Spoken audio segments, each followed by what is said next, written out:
안녕하세요. 역사의 지혜를 찾아가는 채널 수박거 탁기입니다. 오늘은 사마천의 사기 중에서도 가장 드라마틱한 기록, 바로 제국을 설계하고 또 파괴했던 절대 권력의 이야기, 진시황봉기를 분석해 봅니다. 사마천의 진시황봉기는 영정이 이룩한 최초의 통일 제국, 그 위협 뒤에 숨겨진 폭정, 그리고 거대한 제국이 순식간에 무너져 내린 과정을 통해 권력의 양면성을 적나라하게 보여주는 기록입니다. 진시황봉기는 통일이라는 거대한 위협과 가혹한 폭정이라는 두 가지 얼굴을 동시에 조명합니다. 사마천은 이 기록을 통해 권력이 어떻게 만들어지고 또 어떻게 스스로를 파괴하는지를 입체적으로 대비시키고 있습니다. 먼저 춘추전국 시대의 혼란을 끝내고 진시황이 설계한 새로운 질서, 제국의 창조 과정부터 살펴보겠습니다. 통일은 단순한 영토 확장이 아니었습니다. 가장 먼저 착수한 것은 기준을 만드는 일이었습니다. 승상이사의 주도로 육국의 복잡한 문자를 폐지하고 진나라의 소전체로 문자를 통일했습니다. 이는 중앙의 명령을 왜곡 없이 전달하고 지역마다 달랐던 사상을 하나로 묶기 위한 고도의 통치행위였습니다. 경제 또한 진나라의 기준을 따르게 했습니다.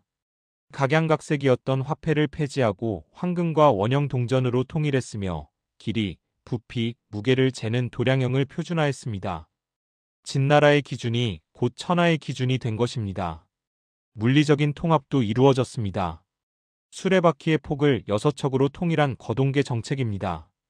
도로의 폭과 수레바퀴가 같아지면서 물류 이동 속도가 빨라졌고 무엇보다 군사력을 전국 어디든 신속하게 투사할 수 있게 되었습니다. 진시황은 자신의 지배를 정당화하기 위해 오덕 종시설을 가져왔습니다. 불의 기운을 가진 주나라를 이길 수 있는 것은 물이라고 보아 진나라를 수덕의 제국으로 선포했습니다. 이에 따라 물을 상징하는 검은색을 숭상하고 숫자 6을 성스러운 숫자로 지정하여 제국의 모든 상징을 통일했습니다. 통치 시스템의 핵심은 군현제였습니다. 왕족에게 땅을 나눠주는 봉건제를 폐지하고 전국을 36개 군으로 나누어 황제가 임명한 관리를 파견했습니다. 황제의 손길이 제국 구석구석까지 미치는 강력한 중앙집권 체제가 완성된 것입니다. 하지만 이러한 질서는 자발적인 합의가 아닌 철저한 강제와 폭력을 통해 유지되었습니다. 위협의 그림자, 폭정에 대해 알아보겠습니다. 우리는 흔히 분석행위를 하나로 묶어 말하지만 사실 두 사건은 성격이 다릅니다. 기원전 213년의 분서는 옛것을 숭상하며 현실을 비판하는 유학자들의 입을 막기 위해 실용서적을 제외한 육국의 역사서와 제자백가의 책을 불태운 이성적인 사상 통제였습니다. 반면 이듬해 일어난 갱유는 불로초를 구하러 간 방사들이 도망치며 황제를 비방하자 격노한 진시황이 460여 명의 학자를 생매장한 감정적인 폭력이었습니다. 폭정은 백성의 삶을 갉아먹었습니다.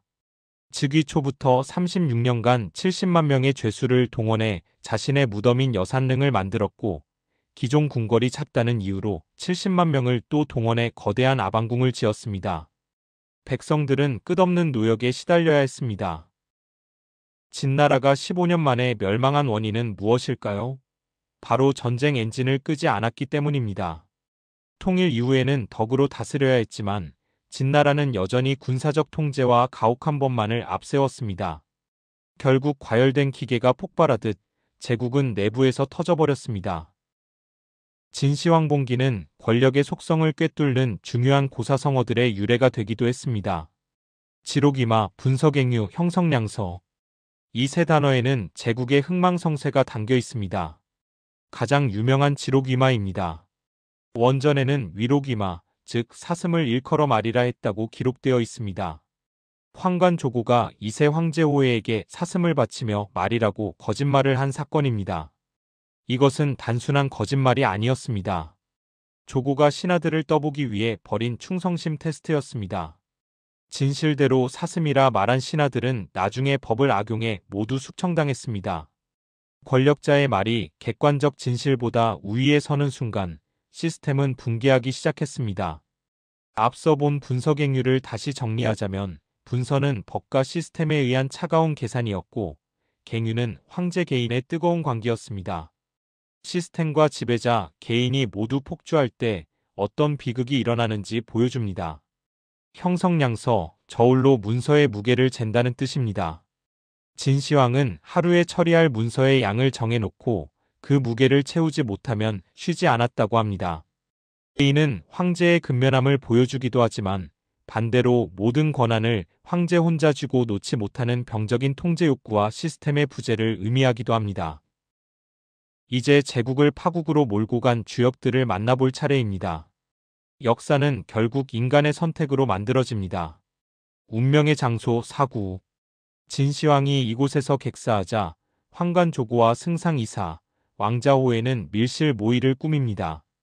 바로 진시황의 유서를 조작하여 어리석은 호해를 황제로 옹립하고 정통 계승자인 부소를 제거하는 사구정변입니다. 천재 승상이사는 왜 이런 어리석은 선택을 했을까요? 그의 인생관인 쥐 철학 때문입니다. 그는 젊은 시절 변소쥐는 사람을 무서워하지만 창고쥐는 당당하게 곡식을 먹는 것을 보고 사람의 운명은 재능이 아니라 서 있는 위치에 달렸다고 믿었습니다. 그는 창고쥐가 되기 위해, 즉 승상 자리를 지키기 위해 국가의 원칙을 버리고 조고와 손을 잡았습니다. 하지만 그 창고는 썩은 창고였습니다. 결국 그는 자신이 옹립한 황제와 조고에게 배신당해 허리가 잘리는 요차명을 당하고 삼족이 멸해지는 비참한 최후를 맞았습니다. 반면 제국을 지킬 수 있었던 마지막 희망, 태자 부소와 몽염 장군은 어땠을까요? 부소는 거짓 조서를 받고도 아버지가 죽으라는데 어찌 살겠느냐며 자결했고, 명장 몽염 역시 끝까지 의리를 지키다 독약을 마셨습니다. 잘못된 효심과 충성으로 제국은 구심점을 잃었습니다. 황제가 된 호에는 자신의 정통성을 감추기 위해 잔혹한 숙청을 시작했습니다. 자신의 형제자매들을 잔인하게 도륙하고 유능한 신하들을 모두 죽였습니다. 중앙정부가 텅 빈 껍데기, 즉 반송장 상태가 되자 진승오광의 난 같은 농민 반란 하나를 막지 못하고 제국은 무너졌습니다. 사마천은 이 역사를 통해 두 가지를 말합니다. 첫째, 법으로 완벽하게 짜인 시스템도 사악한 개인의 욕망 앞에서는 무력할 수 있다는 시스템의 역설. 둘째, 도덕과 인의가 빠진 정치는 인간의 탐욕과 공포에 의해 파괴된다는 인간 본성의 중요성입니다. 위협은 폭정과 분리될 수 없으며 도덕성 없는 권력은 사상누각이다. 진시황봉기가 오늘날 우리에게 던지는 묵직한 메시지입니다. 시청해주셔서 감사합니다. 수박겉핥기였습니다.